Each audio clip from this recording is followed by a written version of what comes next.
puisque nous croyons que Dieu nous rejoint dans notre humanité, eh bien, à Noël, nous croyons que tout homme peut devenir notre frère. À l'écran, Monsieur Olivier Rousseau. Alors je devrais peut-être l'appeler mon père, parce qu'il est prêtre à la paroisse de Trappes, l'église Saint-Georges. Mais il a un rôle particulier, il est pas curé, il est vicaire. Alors qu'est-ce que c'est qu'un vicaire dans l'église catholique? Alors c'est d'abord un prêtre, c'est-à-dire un homme qui a donné sa vie à Dieu pour servir une communauté chrétienne, la faire vivre. Et donc à Trappes, nous sommes 2 prêtres. Il y a le père Étienne Guillet, qui est le curé, c'est-à-dire celui qui a pour mission le soin de la communauté chrétienne, mais aussi de tous les habitants de Trappes. Voilà, curé, la cure, le soin, c'est le curé. Et le vicaire, c'est celui qui vient l'aider dans cette charge. Alors, moi, j'ai plus particulièrement le soin de suivre les activités de jeunesse, mais j'ai aussi le soin d'aller visiter des personnes âgées, d'aller visiter des malades. Voilà, le vicaire, c'est un prêtre qui est au service d'une communauté chrétienne sous la responsabilité du curé. D'accord. Alors, tu as bien commencé ta carrière de traducteur de religion, et en l'occurrence la tienne, l'Église catholique. Et nous sommes devant la crèche qui n'est pas tout à fait terminée. En effet, dans notre crèche, alors crèche absolument unique dans notre église de Trappes, avec des santons qui ont été faits spécialement pour notre église, eh bien il y a des santons qui ne sont pas encore tous là, loin de là, chacun aux couleurs des différentes communautés, traditions, cultures de notre paroisse, de la communauté chrétienne et donc de la ville de Trappes. Et si la crèche n'est pas finie, eh bien c'est que Marie est encore enceinte. D'accord. Elle chemine encore jusqu'à la crèche, et le jour de Noël, nous fêterons la naissance de Jésus. Voilà, Jésus qui est né de la Vierge Marie, c'est ce que nous fêtons clairement à la fête de Noël. Et donc le 24 au soir, il y aura tous les santons, et au milieu, nous apporterons au cours de la célébration le santon du petit Jésus, c'est-à-dire le santon de Jésus qui naît au milieu des hommes. Alors, chez les chrétiens, et en général, et dans l'Église catholique, le petit Jésus, c'est qui? C'est Dieu ou le Fils de Dieu? Alors, le petit Jésus, c'est Jésus quand il était petit. C'est pas un demi-Jésus, c'était vraiment Jésus qui était vraiment là, depuis les entrailles de Marie, quand il était bébé, quand il était adulte, qu'il a prêché sur les routes, puis quand il est mort aussi, et ressuscité, c'était le même homme, Jésus de Nazareth. Et nous, on croit que cet homme est Dieu lui-même, Dieu. Il est le Fils de Dieu, il est Dieu lui-même qui vient au milieu des hommes. Et c'est pour ça que la fête de Noël est si importante.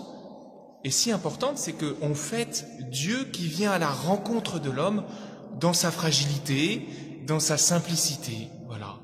Dieu, nous croyons, il sait ce que c'est qu'être fragile, il sait ce que c'est qu'être bébé tout dépendant de l'autre, il sait ce que c'est que, en fait, comme un bébé qui a besoin de l'amour d'une mère, eh bien, Dieu a choisi de nous rejoindre parce qu'il veut notre amour, il veut notre réponse. C'est pour ça que Pâques est si important, que Noël est si important. Je confonds avec Pâques, qui est la grande fête chrétienne, en revanche, de l'année. Pâques, c'est le jour de la résurrection. Dieu a vaincu la mort, la vie l'a emporté, le Christ est vraiment ressuscité. Voilà, donc il y a 2 grandes fêtes chrétiennes dans l'année. Évidemment, celle qui est au cœur de notre foi, la fête de Pâques, mais l'aube du salut, le début de la bonne nouvelle, c'est la naissance. Voilà, on se réjouit toujours de la naissance d'un enfant. Et c'est ce qu'on fête à Pâques, à Noël. La confusion. Parce qu'on en a parlé juste avant. Oui, voilà, c'est ça. Donc voilà. Donc on fête à Noël la naissance d'un enfant qui est Dieu, qui est vraiment un enfant, qui est vraiment homme et qui est vraiment Dieu. Et qui va partager la condition humaine, si on peut dire. Il va partager la condition humaine en toutes choses excepté le péché, puisqu'il est Dieu, que le mal n'a rien à faire avec Dieu, et pourtant il nous rejoint dans notre fragilité. Voilà. Alors, quel est le message que délivre Noël? Noël, c'est un mélange. Il y a des choses un peu païennes, puis il y a des choses un peu plus religieuses que tu viens d'expliquer. Est-ce qu'on peut créer un lien entre le Père Noël, c'est pas un peu l'arrivée du Père Noël, là, la naissance de Jésus pour les hommes? C'est un peu provocateur, là, ce que je te demande. Oui, alors, Noël, le grand cadeau de Noël, c'est Dieu lui-même qui vient au milieu de nos vies. Le grand cadeau de Noël, le grand cadeau qu'on ait à faire pour nos enfants, c'est de leur offrir le don de la foi, de connaître Dieu. Voilà. L'évangile, le jour de Noël, personne n'a connu Dieu, seul le Fils nous l'a révélé. Eh bien, voici ce que nous célébrons. Donc le grand cadeau de Noël, c'est Dieu lui-même qui vient dans cet enfant. Maintenant, le Père Noël, évidemment, on sait que c'est une invention de Coca-Cola, qui en réalité a récupéré la figure de Saint Nicolas, qui est très connue en Alsace. Voilà, on peut faire une généalogie de nos fêtes, de nos traditions de consommation. Ce qui est intéressant à Noël, c'est que depuis 2000 ans, à cette occasion, les chrétiens, eh bien, ouvrent leur table, et attrapent la communauté chrétienne à ce souci-là de se dire, puisque nous avons un tel cadeau, eh bien, partageons-le, partageons notre joie, partageons la joie d'avoir reçu la grâce de la présence de Dieu. Et donc, comment ça se traduit? Ça se traduit par faire un repas pour les personnes en précarité, par collecter des jouets pour les enfants qui sinon n'en auraient pas. Cela se traduit par inviter telle ou telle personne pour rejoindre justement le repas de fête de Noël en famille. Puisque nous croyons que Dieu nous rejoint dans notre humanité, eh bien, à Noël, nous croyons que tout homme peut devenir notre frère. Eh bien, c'est cela qu'on essaye particulièrement de vivre lors de cette année. Mais comme toutes les fêtes religieuses, on célèbre un moment pour que toute l'année on soit inspiré, on soit coloré. Évidemment qu'on va pas on va pas faire du bien ou être bienveillant envers les enfants seulement le jour de Noël. En tout cas, j'espère pas que dans votre famille, on va être cool avec les enfants uniquement au jour de Noël et au jour de l'anniversaire. On essaye d'être sympathique tout le temps, à peu près tous les jours, et d'en signifier de l'amour. Eh bien, une fête religieuse, eh bien, ça sert à entrer dans un autre logiciel que le logiciel habituel qu'on a, de chacun chez soi, de vivre dans une forme d'individualisme ou de consumérisme. Eh bien non. C'est le logiciel du partage. Exactement. Mais le partage, parce que précisément, nous y sommes convoqués au nom de notre foi. Montre-moi ta foi. Moi, c'est par mes œuvres que je te montrerai ma foi. C'est saint Thomas, ça. C'est saint Jacques. C'est saint Jacques. Ah oui, saint Jacques, ouais. Je fais le gars un peu cultivé, mais là, je me suis raté. Là. Mais voilà, donc le but étant à Noël de vivre ce même mouvement que nous reconnaissons en Dieu. Dieu n'est pas resté dans le ciel entre un nuage et le soleil. Il a décidé de rejoindre les hommes en Jésus. Et donc il est, entre guillemets, descendu sur terre afin que nous-mêmes, nous puissions aussi descendre un peu de nos piédestals, de nos citadelles, aussi de nos contemplations parfois un peu trop perchées, pour précisément aller à la rencontre de notre prochain, pour précisément aller à la rencontre de celui qui en a besoin.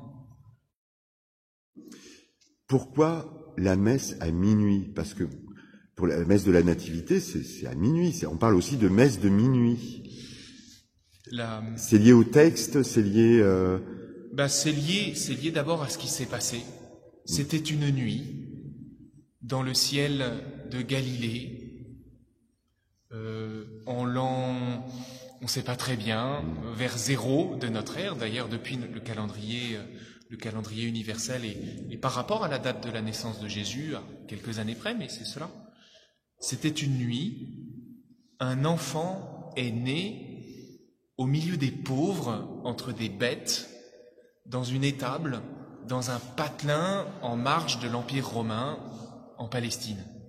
Oui, parce qu'ils allaient se faire, enfin c'était Ils allaient se faire recenser.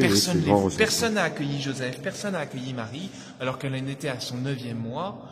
Donc déjà, dès le départ, on voit qu'en fait, accepter la foi, accepter Dieu, d'emblée, c'était pas évident. Et d'ailleurs, si ça s'est terminé par la résurrection, c'est passé par la croix et la mort. Voilà. Et c'était une nuit. D'ailleurs, le texte de la parole de Dieu, le premier, le jour de la messe de minuit, alors en réalité c'est la messe de la nuit, qui traditionnellement se célèbre à minuit, mais par exemple, nous à Trappes, on la célèbre à 21h, on pourrait la célébrer un peu plus tard, mais 21h c'est bien pour pouvoir ensuite célébrer en famille précisément. Donc dans la nuit, le peuple qui marchait dans les ténèbres a vu se lever une grande lumière. Voilà ce que nous entendons pendant la messe de la nuit. Le peuple qui marchait dans les ténèbres a vu se lever une grande lumière. Et si on prête un peu l'oreille aux infos, même à ce qui se passe dans notre ville, à ce qui se passe dans le monde, on a l'impression souvent d'être dans les ténèbres, on a l'impression souvent d'avoir des choses qui nous pèsent. Et eh bien, Dieu ne s'en satisfait pas. Le peuple qui marchait dans les ténèbres, je marchais dans les ténèbres, et il y a une lumière. C'est la lumière de la foi. Et je peux me relever. Donc on célèbre dans la nuit pour faire mémoire de cet événement qui a eu lieu une nuit, et pour nous-mêmes nous dire, mais en fait, ce qui a eu lieu il y a 2000 ans, eh bien c'est aujourd'hui que je peux le vivre. Voilà. D'accord. Écoute, merci pour toutes ces explications. Alors j'ai une petite question, très très matérialiste. Hein. Vas-y. Alors, je vois que tu portes un col romain, c'est bien ça, hein? Oui, ça s'appelle un col romain. Alors à une époque, ça signifiait un côté un peu, alors je vais pas dire intégriste, mais un peu dur de l'Église catholique. Alors j'avoue que j'en ai discuté une fois avec le père Étienne, et lui il n'avait pas du tout cette explication. Lui il pense qu'il faut envoyer un signe de reconnaissance à ses paroissiens, et puis peut-être aussi à ceux qui ne sont pas, qui ne sont pas catholiques. Est-ce que c'est ton avis? Toi aussi, c'est la même démarche? Oui, exactement. C'est-à-dire par cet habit tout simple, qui est juste un code vestimentaire, qui d'ailleurs a changé au cours des siècles, et aujourd'hui, voilà, c'est ainsi qu'un prêtre s'habille. C'est un signe tout simple pour dire, en fait, j'ai donné ma vie à Dieu pour le service des autres. Alors c'est très étonnant de voir aussi quelles sont les personnes qui sont habituées à reconnaître ça. Alors évidemment, il y a les chrétiens, les paroissiens, mais il y a aussi ceux qui ont connu des prêtres dans leur pays, que ce soit en Afrique ou en Asie. Donc souvent ça suscite un échange.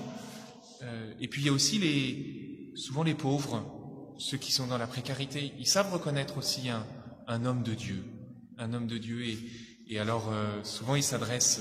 Alors c'est une responsabilité, ils s'adressent à moi parce qu'ils reconnaissent, et puis ils me demandent de l'aide. Voilà. En fait, cet habit que je porte, cette chemise toute simple, c'est aussi pour moi me convoquer à toujours être au service, parce que c'est pour ça que j'ai donné ma vie en fait.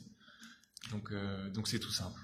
Merci infiniment Olivier pour cette traduction. J'aime bien parler de traduction parce que, un peu comme les langues, parfois on est un peu éloigné des religions, on les comprend pas ou on n'a jamais pratiqué. On voit ça de loin. Enfin, la vie a fait que cette transmission ne s'est pas faite. Et puis on n'est pas obligé de croire. Hein. On est tout à fait en droit de ne pas croire en Dieu, quel qu'il soit. Merci infiniment et joyeuse fête de Noël. Merci Stéphane, et puis belle fête de la Nativité, belle fête de Noël.